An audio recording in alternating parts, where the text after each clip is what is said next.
أعوذ بالله من الشيطان الرجيم. بسم الله الرحمن الرحيم. شهر رمضان الذي أنزل فيه القرآن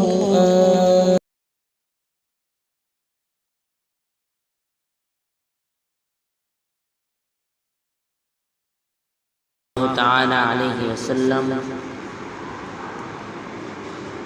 صدقہ فطر تمام مسلمانوں پر واجب ہے۔ حضرت ابن عمر رضی اللہ تعالی عنہ روایت کرتے ہیں کہ فرض رسول اللہ صلی اللہ علیہ وآلہ وسلم زکاة الفطر من رمضان صاعا من تمر او صاعا من شعیر علی العبد والحر والذکر والانثى والصغیر والکبیر من المسلمین۔ یہ صحیح بخاری کی حدیث مبارکہ ہے، کتاب الزکوٰۃ ہے، باب فرض صدقۃ الفطر ہے کہ رسول کریم علیہ السلام نے ارشاد فرمایا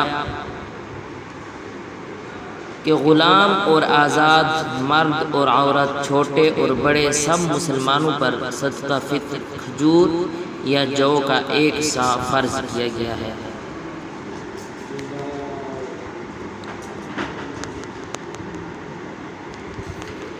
اسی کے ساتھ ہمیں چاہیے کہ صدقہ فطر جو ہے وہ عید سے پہلے ادا کیا جائے۔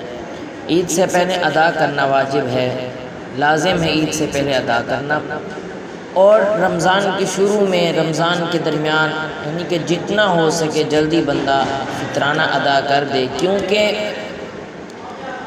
ہر انسان کی جو غریب ہیں، فقیر ہیں، مسکین ہیں، یتیم ہیں، ان کی بھی کچھ مجبوریاں ہوتی ہیں، ان کی بھی خواہشات ہوتی ہیں۔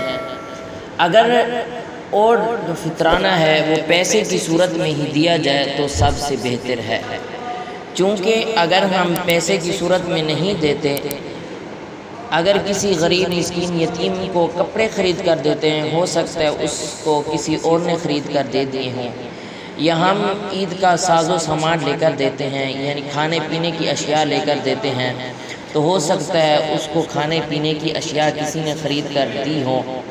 تو اس لیے اگر پیسے کی صورت میں ہم دیتے ہیں تو ہو سکتا ہے کہ وہ اپنی مجبوری جو ہے اس کی وہ دور کر سکے ان پیسوں سے۔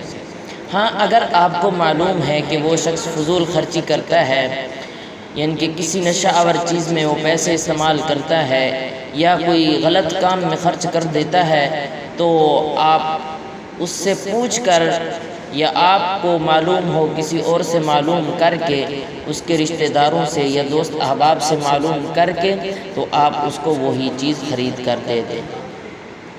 تو اللہ کی راہ میں خرچ کرنے سے انسان مالدار بن جاتا ہے، انسان کے رزق میں اللہ تبارک و تعالی برکت ڈال دیتے ہیں۔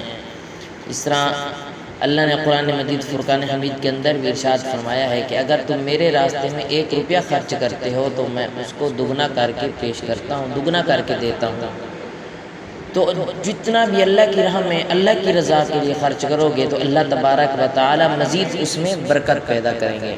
تو اسی کے ساتھ میں دبئی کے ایک بزنس مین کی آپ لوگوں کے سامنے ایک واقعہ پیش کرتا ہوں، کہانی پیش کرتا ہوں۔ بزنس مین تھا ایک دبئی کا، تو وہ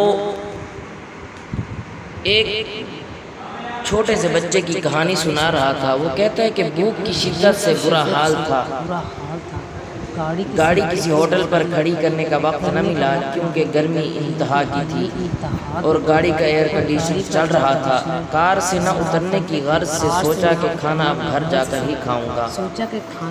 وہ کہنے لگے میرا دبئی میں ایک چھوٹا سا بزنس تھا، لیکن ان دنوں کام بالکل نہیں تھا، اس لیے گاہکوں کو جا کر ملنا پڑ رہا تھا۔ کہتے گاہکوں کو جا کر جب ملنا پڑ رہا تھا تو میرے لیے بہت مشقت تھی کہ اب میرا کاروبار کیسے چلے گا۔ تو آگے وہ بتاتے ہیں کام نہ ہونے کی وجہ سے پیسوں کی کمی ہو گئی تھی، جیب میں صرف 200 درہم رہ گئے تھے۔ اسی سوچ میں گاڑی پارکنگ میں کھڑی کر رہا تھا کہ ایک بنگالی لڑکا پسینے سے شرابور گندے سے کپڑے پہنے ہوئے میری کار کی طرف بڑھا۔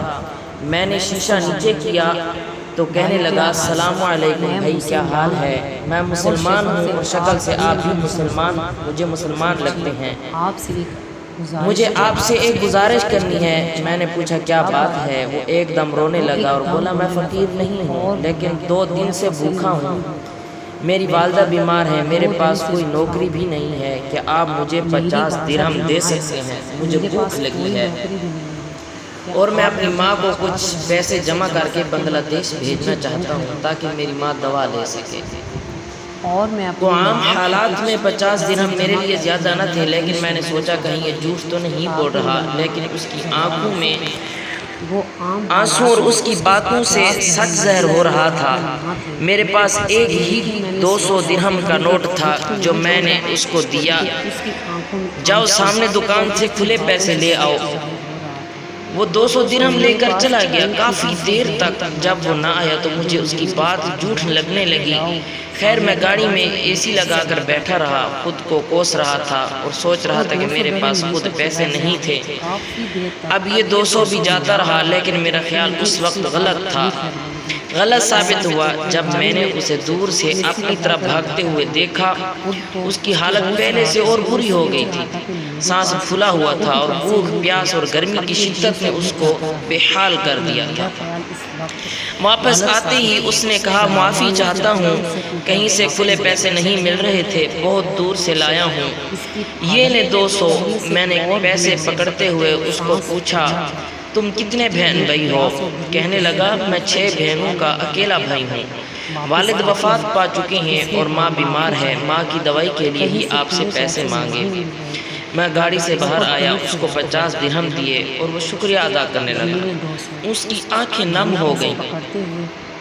اس کے الفاظ آج بھی میرے کانوں میں گونجتے ہیں، بھائی آپ سے پہلے میں نے اور آپ بھی لوگوں سے پیسے مانگے لیکن کسی نے مدد نہ کی۔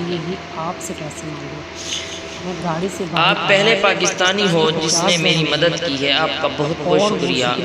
آج پتہ چلا کہ پاکستانی لوگ بڑے دل والے ہیں، میں پاکستان کو سلام کرتا ہوں۔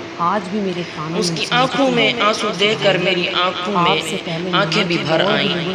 میرے پاس وہی 150 درہم باقی بچے تھے۔ میں نے خدا پر توکل کرتے ہوئے کہ اللہ تعالیٰ میرے لیے اور انتظام کر دے گا، باقی 150 درہم بھی اس کے ہاتھ میں تھما دیے۔ تب وہ میری طرف حیرت زدہ کھلی آنکھوں سے دیکھنے لگا اور روتا جاتا تھا اور دعائیں دیتا جاتا تھا، خدا آپ کو اور دے، خدا آپ کو اور دے۔ تب مجھے وہ حقیقی خوشی ملی جو بیان سے باہر ہے۔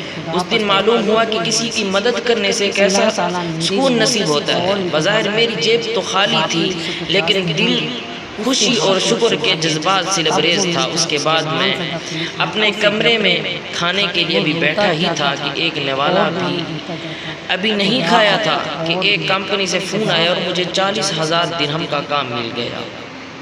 شاید خدا کو میری نیکی پسند آ گئی تھی، اس لیے تو 200 درہم کو 200 گنا بڑھا کر 40,000 کر دیا تھا۔ تو کہنے کا مطلب یہ ہے کہ جو شخص اللہ تبارک و تعالیٰ کی بارگاہ میں پیش کرتا ہے تو اللہ تبارک و تعالیٰ اسے دگنا کر کے دیتے ہیں۔ تو جو شخص اللہ تبارک و تعالیٰ کی راہ میں یعنی کہ صدقہ خیرات کرتا ہے تو اللہ تبارک و تعالیٰ اس کو بھی دگنا ہی عطا فرماتے ہیں، اور اس کے رزق میں، مال میں، جان میں، اولاد میں، عزت آبرو میں اللہ تبارک و تعالیٰ برکتیں اور حفاظتیں نصیب فرما دیتے ہیں۔ لوگ یہ سوچتے ہیں کہ اگر ہم اللہ کی راہ میں زکوٰۃ دیتے ہیں، 1 لاکھ روپے میں اگر زکوٰۃ دے دیتے ہیں 2500 تو ہمارا 2500 لاکھ روپے میں سے کم ہو جائے گا۔ یہ نہیں سوچتے کہ 2500 کی بجائے اللہ تبارک و تعالیٰ ہمیں 50,000 دے سکتا ہے۔ اللہ کے خزانے میں کمی نہیں ہے، مگر آج لوگ یہ نہیں سوچتے۔ تو اللہ تبارک و تعالیٰ سے دعا ہے جو شخص یہ ویڈیو دیکھے، سنے